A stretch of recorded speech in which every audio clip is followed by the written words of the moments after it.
Stephen McInerney and the GOAT Shaun Goater, straight into it. What do we think of City this season? How's it going? That's pretty good, isn't it? It started kind of relatively confusingly. Like City's form dropped off a tiny bit, and everyone was doing that thing that they always do, doubting Pep Guardiola, thinking that he isn't going to come up with a solution. But right now, people are talking about the treble, which is absolutely crazy, given where we were back in January, because the mood around City was relatively negative because Cancelo left, the form wasn't great, the football wasn't quite adapting. People were questioning Erling Haaland, which is insane. But right now, things are exciting. Yeah, it is. What's really surprising is, when we think back to the season when we was over 100 points, 100 goals and all that, I think this season we've had periods where we've not been on that same level of form, but it's been an amazing season. Yeah. And that's been the real surprise to me. And maybe a lot of it is down to Haaland. The goals he's scoring, it's just been phenomenal. So where we are today and how things are going, I think it's absolutely unbelievable. I think it's been a brilliant season. Yeah, it's the same happens every year. People doubt Pep, and he does some new system, like he gets rid of fullbacks or whatever, or he brings in a false nine, and City end up turning it around. And I think it's actually probably fair to say that this is a relatively transitional season for City. I think it is. I think the way that they changed the system, and it is fair to say that City adapted a bit to Haaland, but once again, the quality of this side have got when they get to this time of year, this is the business side, and they get going, and they're doing it right now as well. And right now, it's quite scary. You said something interesting there. You talk about how City adapted to Haaland, and initially I remember doing games and a bit of commentary, and it was like Haaland, like he's made his own conversation, and I thought for a period City have to adapt to him, and initially I thought, well, he's going to have to adapt to City. But what's amazing, because his form has been that brilliant, well, we've had to adjust a little bit to him. And what you saw was City putting in more crosses than we would normally do. When we had a false nine, we'd keep the ball for another 10 or 15 passes. Players would be in positions to cross, but they won't. And I just think because his form's been that great, we're being able to just sort of adjust to his game, and knowing that he's in there, throw those balls in, because we know his best in the world, really getting on the end of him. It's like Shaun Goater back in Man City again. It's wonderful stuff, man. That's it. So is Haaland the final piece to the puzzle? Is it the treble for City this year? I'll let you go on that one first. I'm not an idiot. I'm not being saying that on camera. It does feel though, like you look at last season, City in the Champions League, and like I'm not exaggerating to say that could have been 7-1 in that first leg. The chances City missed, and you do wonder if you just need a killer in the Champions League, someone who's absolutely fearless, who terrifies everyone else at the same time. And you've got Erling Haaland there, who, man, you tell he was like created on a lab just to be in these moments. Like he's cut from the same cloth as a Messi or Ronaldo or Benzema these days. Someone who's just has that general aura that terrifies teams. And you saw it when we got through to the semi-finals. The front page of the Spanish newspapers was "Diogo is coming," which is very harsh, but you can see the impact that he has. And he's not overawed by any occasion. I don't think City were as such, but I think sometimes you do need the strength of personality to win the Champions League, because it's such a crazy competition that I think sometimes it's a lot just about the confidence as it is about the tactics and all that kind of stuff, because you have to have someone who's capable of very big moments. You've had it before, but it just feels different for Haaland for me. Yeah, I think he is, in a nutshell, I think he is the final piece. I think he comes with confidence. He comes with inner belief. We see him when he first come and how he's grabbing the ball, wanted to take penalties. It was no ifs, ands, or buts. He was like, I'm taking it, and that just showed a huge amount of confidence.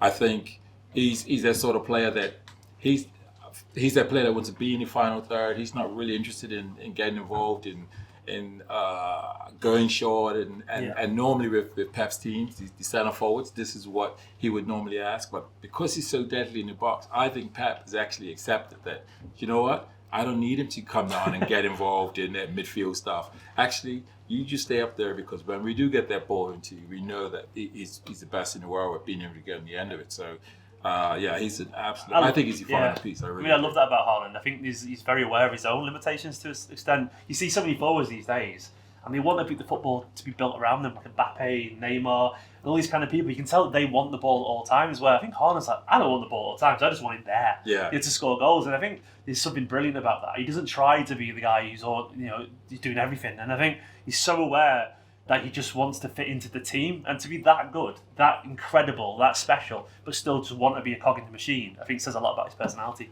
what I like is he's flipped the whole conversation. He's one of those that says, I don't need to get involved so much in the game.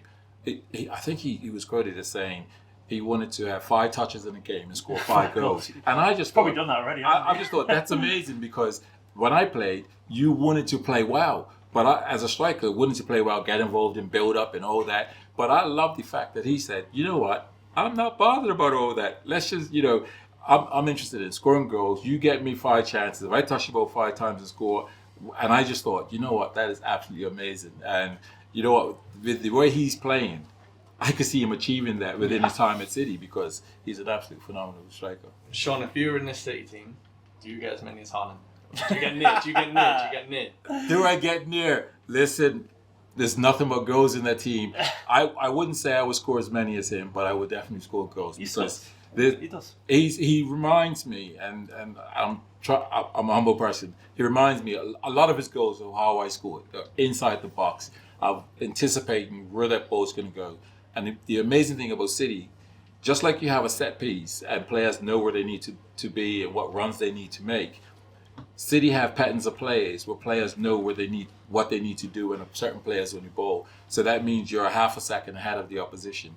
And when that's the case, when the ball's in and around the edge of the box, he knows a fraction of a second earlier, the ball is actually going to be delivered there before the defender knows. And when you've got that edge, that's the best thing you want as a striker. And so, would I score more? I don't think I'll score more, but I'll score a few. Yeah, you definitely would. How many do you think you get?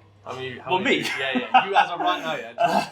Drop you in the City team. The way City Like, play, right you'll now. get more than all of this round. My pure chance, I reckon one will just hit me off the back of the head or someone. I'm going at some point. One with a little bit of luck, man. But the pace of these defenders, the physicality of them, that'd be a push. He would score goals in this team. I'm not just saying this though, genuinely, Shaun. Because I watched Shaun growing up. He was that era when I was a kid, and it is instinctive for you in the way that it is for Haaland. Obviously, he's a bit taller, a bit faster, a bit stronger, but it is instinctive. And you scored. I'm old enough to remember City signing strikers when we went up to the Premier League. And each time you were the top goal scorer, and each time you were always like, you should just play Shaun more. I remember thinking that as a kid. Yeah. And he still scored. So in a better team, I've just got to keep fanning you. Mate, you watch. Hey, the fire's on, I got to flame the fire, you know what I mean? And there's certain people in this room have said they'll get at least 4 goals, but I don't reckon. I won't get any. I ain't got that. You don't What reckon? do? Stand on the back post. Stand on the back post. I'm forever. offside. Simple. I ain't got the pace for that. Yeah. I ain't got the pace for that. You were saying earlier about players in terms of the physicality and stuff. I'm with the women's team, and it's amazing because almost every day they are in the gym.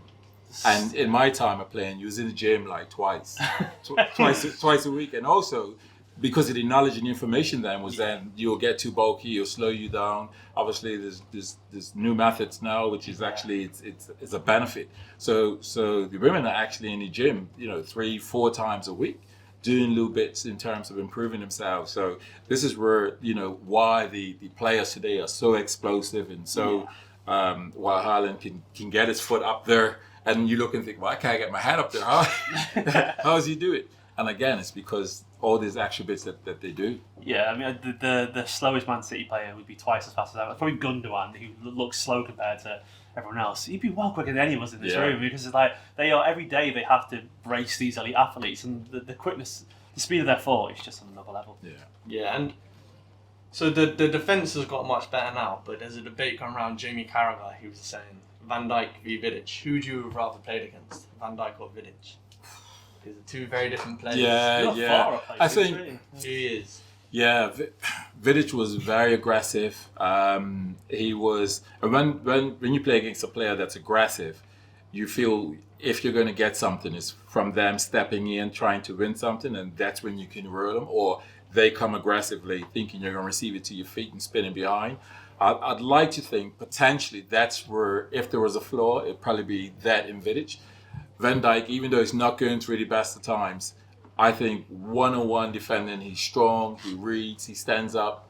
Probably this season's probably been his worst season. So that's probably why the crashings are out there. But when he's played well, I don't think I'd like to play against him. Because the other thing is, he was a player that could hit, he was accurate with his passing in terms of hitting a 40-yard pass.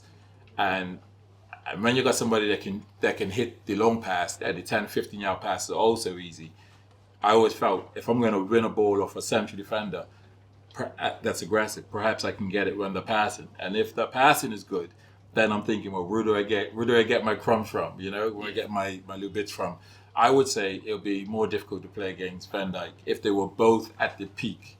Van Dijk, I think, would be more difficult. Yeah, they're two big boys, and obviously at City you had Joey Barton, Peter Schmeichel, Kompany, Yaya Toure. If there's a UFC champion at Man City, who's the hardest man to play for Man City? Oh, UFC Whoa. champion. It's a couple of Andy Morris as well, Joe. Yeah, if you said Andy Morrison, then that's a no-brainer. I bet Edison's got a bit of weirdness and aggression about him now. He's got a little smiley face tattoo. That's pure UFC nonsense, isn't it? You know. I don't know. Micah? Nah. Micah's all pumped up, isn't he? He's all muscle. Yeah, put a pin in him. I don't know. My mate Micah. You know what? Ruben. Well, you look at today's team, Vinny and Vincent Kompany, obviously when he was at City, but Diaz, he just shows an aggression. Yeah. You know, he just shows an aggression. You think, I don't think I'll be playing about with him. I won't be playing about with him. I wouldn't be in that anyway. No. I was one of those soft strikers. Yeah. And then we just spoke about a lot of big City players there. Who would be the City Mount Rushmore, the 4 best players of all time? You can't include Shaun because he's here, he's biased. Other than Shaun, top 4.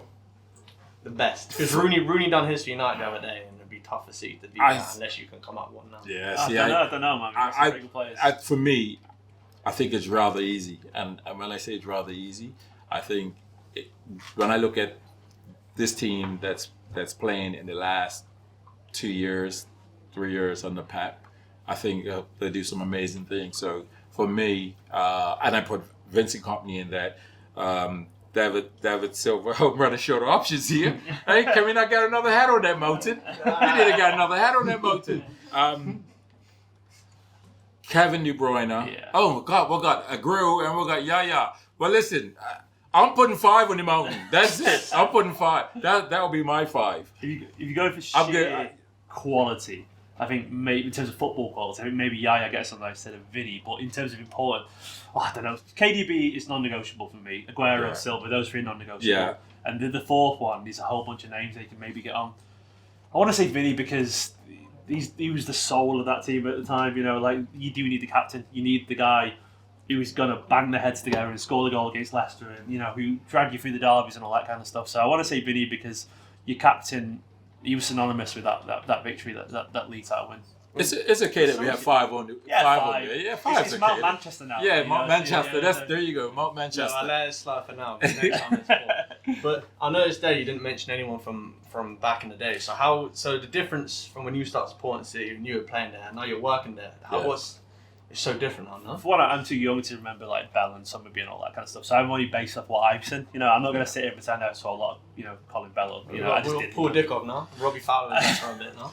Yeah. Well, look, I played with Anelka. I played with. I didn't play with George Weah. He came for a short period. But I just think, listen, they were talented players, really talented players. But I just think this group, they're all timers, aren't they? They're talented. They do things for the team. They Kevin De Bruyne is a player, right? And you see him sometimes, like he'll be taking a free kick and he'll say, "You want it? You fancy it?" And here, Morris, yeah, fancy it. All right, take it then. There's a lot of players in other teams that go, I have to take the free kicks because I have to get my quota of 4 goals for the season, and I've taken 1,000 free kicks. Kevin De Bruyne is such a team player, and he's just like, you know what, if you fancy it, and he takes most of them, but he's one of those that goes, I'm okay to say, if you really feel confident about it, and he's not passing over to another regular player, he's passing over to a player that can do it as well. So I love that about him, that at times he'll go, actually, I think, if you fancy, it suits your left foot, go for it. I think the thing is with the older ones, like this, when I grew up, my heroes were like in Clancy and obviously Shaun and Shaun Wright-Phillips and people like that.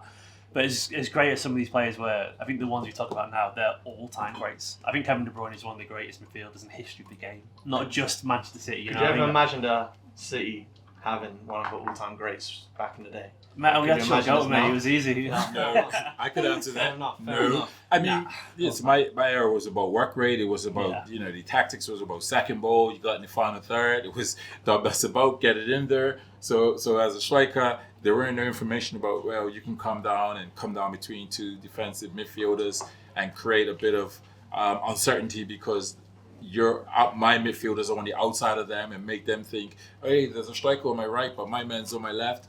There weren't none of that sort of tactical information. It was, listen, the ball's out wide, get in your box, go, you need to be in your box. I remember when we signed for the 98 season where we got promoted from the playoffs, we signed Terry Cook on loan and he was sort of he was from United as well, which kind of stung a little bit, but he not turned it around, but he helped us a lot get promoted and he was essentially a good crosser. And we talk about how many goals Shaun would score.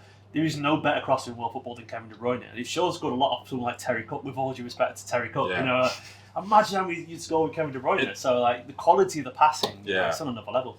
The difference with Kevin De Bruyne crossing and the long passes and the crosses when I was playing, you was always told, you always knew you had to get across the defender because if you stayed on the blind side of the defender or far post, that ball quite didn't get to you. But De Bruyne, if you're in front of the defender, he passes it so you get there. And if you're behind the defender, he eliminates the defender. So his passing is just unreal. So no matter where you are, he finds you. And that is just unbelievable to be on the end of it doesn't feel aimless for Kevin De Bruyne. It feels like he looks up and just makes a pass. Yeah. It just so happens it's from the side as opposed to from the centre of the pitch. It's not just a cross. It's picked you out. It's ridiculous. One final thing is, we've got Champions League in a few weeks. Hopefully you're in the final. But after that is a special day in Bermuda. How does the Shaun Goater Day, how does that come? The 21st of June, Shaun Goater Day. Mate, how does that happen? Every day is Shaun Goater Day. And you know it goes down well with a bit of calling, eh? Yeah, baby! I couldn't answer that any better myself. Boys, thanks for turning up today. And good getting chatting to you. Always short when there's a bit of calling on it. Cheers, baby! Nice one! Cheers, mate.